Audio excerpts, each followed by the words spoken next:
আজ না আমি তোমার পছন্দের খাবার বানাবো গো। কি বানাবো একটু বলবে? যা খুশি বানিয়ে দাও। যা খুশি? এই যা খুশির চক্করে আমার সারাদিন কেটে দেয়। এই যা খুশিটা হয় কি বলো তো? শোনো না, আজকে তুমি যা বলবে তাই আমি বানিয়ে দেবো। মানে কি খাবে বলো? তাহলে বিরিয়ানিটা করো। বিরিয়ানি? চাল তো নেই গো ঘরে। তাতে তো আবার বাসমতি রাইস লাগবে, কিন্তু বাসমতি চাল তো ঘরে নেই। তাহলে আর কি? তাহলে একটু চিকেন কষা আর রুটি অথবা লুচি। লুচি? লুচি কি করে বানাবো? আটা নেই তো ঘরে, ময়দাও নেই, তারপরে তেলও নেই। তাহলে একটু ভালো করে চাউমিন বানাও।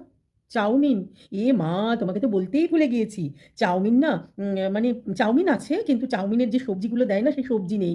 তারপরে চিকেনটাও বড় করে কাটা রয়েছে, সেই জন্য মানে সেটা আবার কাটতে গেলে তুমি তো জানোই সন্ধেবেলায় তো আমার একটুখানি ওইসব আঁশ টাশ ধরতে একটু অসুবিধা হয়।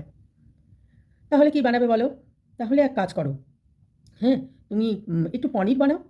পনির? এ মা, দুধওয়ালা এসছিল কিন্তু পনিরের কথা না একদম ভুলে গিয়েছি। মানে আজকে তুমি যা বলবে আমি তাই, সত্যি বলছি, তাই বানিয়ে দেবো, তাই। কিন্তু ঠিক করে বলো, কি বানাবো? হুম। হ্যাঁ, ভালো করে না বললে হবে না। তাহলে তোমার যেটা ইচ্ছে সেটাই বানিয়ে দাও। আমার যেটা ইচ্ছা, আমার ইচ্ছা অনুযায়ী কি তুমি খাবে? তখন বলবে এটা এটা ঠিক হয়নি, ওই রান্নাটা ঠিক হয়নি, এটা আমার ভালো লাগে না, ওটা আমার ভালো লাগে না।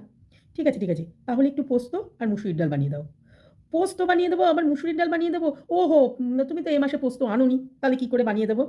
ধুর ছাতা, তুমি তো একটু একটার পর একটা করেই যাচ্ছ। তোমাকে কিছু বানাতে হবে না, এক কাজ করো, আজকে চলো রেস্টুরেন্টে খেতে যাই।